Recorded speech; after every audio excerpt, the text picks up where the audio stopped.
نحمده ونصلي على رسوله الكريم اما بعد فاعوذ بالله من الشيطان الرجيم بسم الله الرحمن الرحيم رب اشرح لي صدري ويسر لي امري واحلل عقدة من لساني يفقهوا قولي اللهم صل على محمد وعلى آل محمد كما صليت على إبراهيم وعلى آل إبراهيم إنك حميد مجيد اللهم بارك على محمد وعلى آل محمد كما باركت على إبراهيم وعلى آل إبراهيم إنك حميد مجيد۔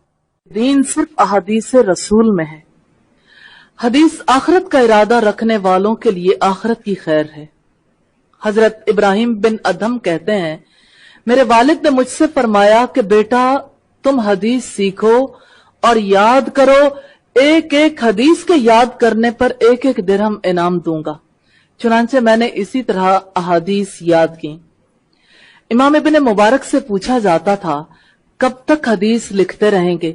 فرمایا شاید کوئی ایسا عمل جس سے مجھے اس سے زیادہ نفع مل جائے تو میں شاید اس کو لکھنا بند کر دوں، اور میں نے ابھی تک کوئی ایسا علم سنا نہیں ہے، نہ میں نے ایسا کوئی عمل دیکھا جو اس سے افضل ہو۔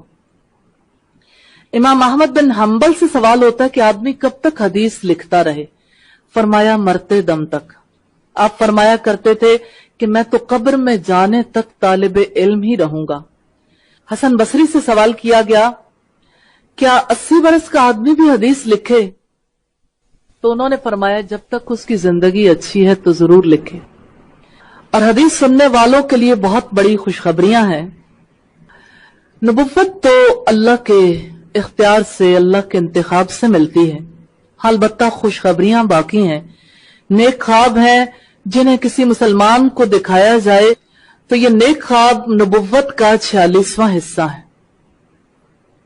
ایک شخص یزید بن ہارون کو ان کے انتقال کے بعد خواب میں دیکھتا ہے، سوال کرتا ہے اللہ تعالیٰ نے آپ سے کیسا سلوک کیا؟ انہوں نے کہا میرے لیے رب تعالیٰ نے جنت مباح کر دی۔ پوچھتے ہیں کیا قرآن حکیم کی وجہ سے؟ فرمایا حدیث کی وجہ سے۔ مولانا ابو بکر داؤد نے اعتصام بالحدیث کے بارے میں فرمایا اے انسان چنگل مار یعنی مضبوط پکڑ لے اللہ کی رسی یعنی قرآن پر، اور تابع ہو جا ہدایت یعنی حدیث کا، اور اپنے حریف کے مقابلے میں کتاب اللہ اور حدیثوں کی پناہ لو، اور اللہ کے رسول کی طرف سے یقیناً تو نجات اور نفع پائے گا۔ اور تو ان لوگوں میں سے نہ ہو جا جنہوں نے اپنے دین کو کھیل تماشا بنا رکھا ہے، ورنہ تو حدیث والوں پر طعن و تشنیع اور جرح کرنے لگے گا۔ تو بات ہے علم حدیث کے حوالے سے کچھ خوشخبریوں کی۔ یہ اللہ کی بڑی رحمت ہے کہ اللہ تعالیٰ نے دل کے اندر اس حدیث کے لیے محبت پیدا کی۔ حقیقت یہ ہے کہ جو آج ہو رہا ہے، زمین و آسمان اور کائنات کے وجود میں آنے سے پہلے اللہ تعالیٰ نے قلم کو وجود بخشا تھا، پھر قلم نے لکھا، جس چیز پر لکھا صحیفے وہ خشک ہو گئے، قلم اٹھا لیے گئے، اور وہی اللہ کی تقدیر ہے جس کے مطابق آج ہم یہاں ہیں۔ تو اللہ تعالیٰ نے جن لوگوں کے بارے میں جو چیز طے کر رکھی ہوتی ہے اسی کے مطابق لوگوں پر رحمت ہوتی ہے۔ میں اللہ سے دعا کرتی ہوں کہ اللہ تعالیٰ ہم سب کے مل بیٹھنے کو برکتوں والا بنا دے۔ ہم جس کتاب کو شروع کرنے لگے ہیں یہ صحیح بخاری ہے۔ یہ درس حدیث نہیں ہے یا درس نہیں ہے کہ آپ اس کتاب کو صرف میں بولتی جاؤں اور آپ سنتے جائیں۔ یہ دنیا کی قیمتی ترین متاع ہے الحمدللہ۔ اس کتاب کی کل احادیث ہے 7563۔ ان احادیث میں ریپیٹیشن ہے۔ ائمہ نے اس ریپیٹیشن کو اوائڈ کیا، تو یوں ہمارے پاس احادیث کا کل ذخیرہ جو رہ گیا 2230 احادیث ہیں، یعنی 2230 احادیث ہم پڑھیں گے انشاءاللہ تعالی، اس میں کوئی ریپیٹیشن نہیں ہے، لیکن باقی جو احادیث ہیں یعنی تقریباً کوئی 5537 احادیث یا 33 احادیث یہ ریپیٹڈلی آئی تھیں، جن کو الگ کر دیا گیا، اور یہ امام المحدثین ابو عبداللہ محمد بن اسماعیل البخاری کی ذخیرہ حدیث ہے، جس کو مختصر کیا امام ابو العباس زین الدین احمد بن عبد اللطیف الزبیدی نے۔ یہ سب بہترین اردو ٹرانسلیشن کے ساتھ الحمدللہ ہمارے پاس موجود ہے۔ حدیث کا پڑھنا یہ بھی باعث برکت ہو، اور یہ آپ کی زندگی کی کتاب ہے۔ زندگی کو آپ سن کے یاد نہیں رکھ سکتے جب تک کہ اسے باقاعدہ طور پر پڑھا نہ جائے۔ سب سے پہلی چیز محمد رسول اللہ صلی اللہ علیہ وسلم پر درود ہے۔ ہم درود سے آغاز کریں گے مگر مشترکہ نہیں۔ اللہ کے رسول صلی اللہ علیہ وسلم نے فرمایا جو مجھ پر ایک بار درود پڑھتا ہے اس پر اللہ تعالیٰ 10 بار رحمتیں نازل فرماتے ہیں۔ تو ایک بار اللہ کی رحمت جس پہ ہو جائے وہ بھی بڑا خوش نصیب ہے، اور یہ تو 10 بار کی رحمتیں ہیں، تو دل میں اللہ کے رسول صلی اللہ علیہ وسلم پر درود بھیج لیجئے۔ اللہم صلی علی محمد وعلی آل محمد کما صلیت علی ابراہیم وعلی آل ابراہیم انک حمید مجید۔ اللہم بارک علی محمد وعلی آل محمد کما بارکت علی ابراہیم وعلی آل ابراہیم انک حمید مجید۔ بخاری کی پہلی کتاب ہے کتاب بدء الوحی، رسول اللہ صلی اللہ علیہ وسلم پر نزول وحی کا آغاز۔ پہلا باب ہے رسول اللہ کی طرف وحی کی ابتدا کس طرح ہوئی، یعنی اس کا ظہور کیوں کر ہوا۔ پہلی روایت حضرت عمر ابن خطاب سے ہے۔ سیدنا عمر ابن خطاب نے رسول اللہ کو یہ فرماتے ہوئے سنا، انما الاعمال بالنیات، تمام اعمال کا دار و مدار نیت پر ہے، اور عمل کا نتیجہ ہر انسان کو اس کی نیت کے مطابق ہی ملے گا۔ بس جس کی ہجرت ترک وطن دولت دنیا حاصل کرنے کے لیے ہو یا کسی عورت سے شادی کی غرض سے ہو، تو اس کی ہجرت انہی چیزوں کے لیے شمار ہوگی جن کو حاصل کرنے کے لیے اس نے ہجرت کی۔ پہلی بات جو اس حوالے سے ہے وہ یہ کہ ہر ایک کا عمل اس کی نیت کے مطابق طے ہوتا ہے۔ اللہ کے یہاں نیت کی وجہ سے عمل قبول ہوتا ہے، نیت ہی سے کوئی عمل خالص ہوتا ہے، اور نیت کی وجہ سے ہی وہ عمل کھوٹا ہو جاتا ہے۔ ابو موسیٰ اشعری نے بیان کیا کہ ایک صحابی نبی کریم صلی اللہ علیہ وسلم کی خدمت میں حاضر ہوئے، عرض کیا کہ ایک شخص جنگ میں شرکت کرتا ہے غنیمت حاصل کرنے کے لیے، ایک شخص شرکت کرتا ہے ناموری کے لیے، ایک شخص جنگ میں شرکت کرتا ہے تاکہ اس کی بہادری کی دھاک بیٹھ جائے، تو ان میں سے اللہ کے راستے میں کون لڑتا ہے؟ آپ نے فرمایا جو شخص اس ارادے سے جنگ میں شریک ہو تاکہ اللہ تعالیٰ ہی کا کلمہ بلند رہے، صرف وہی اللہ کے راستے میں لڑتا ہے۔ یعنی میدان جنگ میں تو سبھی ہوتے ہیں، لیکن اللہ کے یہاں کسی کا جہاد قابل قبول نہیں ہے ماں سوائے اس کے جو اللہ کے کلمے کی بلندی کے لیے لڑتا ہے۔ بخاری کی کتاب الجہاد کی روایت ہے 123 3126 2810 نمبر پہ۔ اور بہت ہی اہم روایت ہے عبادہ ابن صامت سے کہ رسول اللہ نے فرمایا جو شخص اللہ کی راہ میں جہاد کرے اور نیت نہ رکھے مگر رسی لینے کی، بس اس کو وہی چیز ملے گی جو اس کی نیت میں ہے، یعنی جہاد کا ثواب نہ ہوگا کیونکہ اس کی نیت خالص نہ تھی۔ اگرچہ رسی کوئی بڑی چیز نہیں ہے، مگر اتنا سا خیال رکھنے سے بھی خلوص کو دھبا لگتا ہے اور ثواب مٹ جاتا ہے۔ لہذا سوائے اللہ کی رضا کے کوئی اور نیت نہیں کرنی چاہیے۔ نسائی کی روایت ہے 3140 نمبر پہ۔ اور حضرت ابو سعید فرماتے ہیں رسول اللہ صلی اللہ علیہ وسلم نے فرمایا جو شخص دکھاوے کے لیے عمل کرتا ہے اللہ تعالیٰ اس کو تمام لوگوں کے سامنے رسوا کرے گا، اور جو شخص شہرت کے لیے عمل کرتا ہے اللہ تعالیٰ اسے لوگوں کے سامنے رسوا کرے گا، جو شخص لوگوں پر رحم نہیں کرتا اللہ تعالیٰ اس پر رحم نہیں فرمائے گا۔ ترمذی کی روایت ہے 2381 نمبر پر، اور یہ بات ہے پہلی حدیث کے حوالے سے، جس سے ہمیں یہ پتا چلا کہ نیت کا خالص ہونا ضروری۔ آپ بھی یہاں آئے حدیث رسول کو پڑھنے، اس کو سیکھنے کے لیے، نیت خالص کر لیجئے۔ اللہ کی خوشی سے بڑھ کر اس دنیا میں کوئی بڑی دولت نہیں۔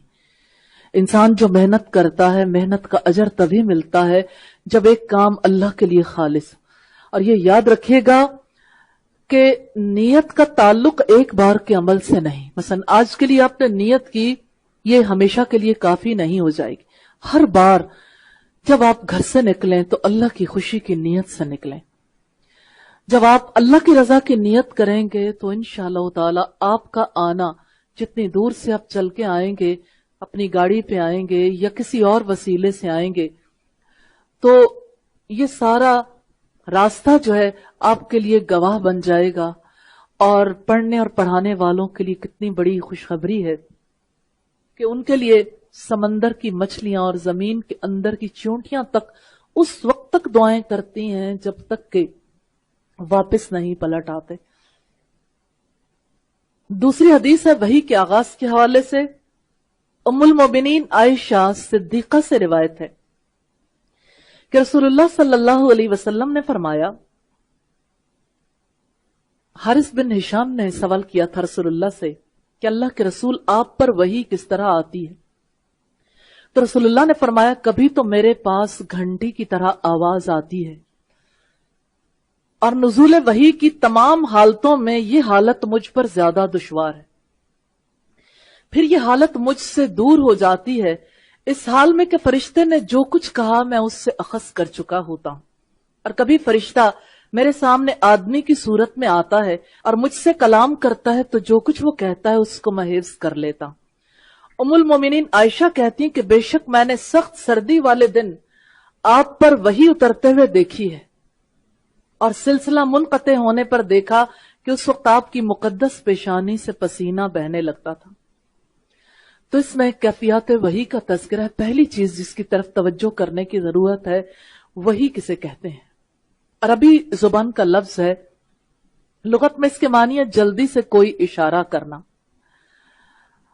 اور وحی اصطلاح میں کہتے ہیں اللہ تعالی کی طرف سے اس کے نبی پر آنے والے پیغام کو، سرعت کے ساتھ جو پیغام نبی کے دل پر اتارا جاتا ہے اس کو وحی کہتے ہیں۔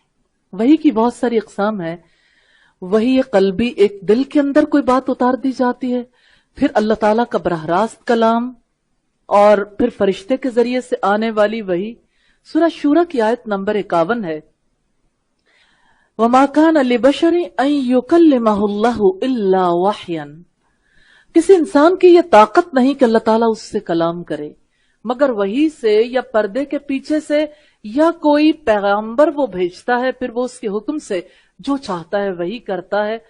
نبی صلی اللہ علیہ وسلم پر وحی کے جو طریقے تھے ان سے ہمیں پتہ چلتا ہے آپ کے لیے اس علم کا حصول کتنا مشکل تھا۔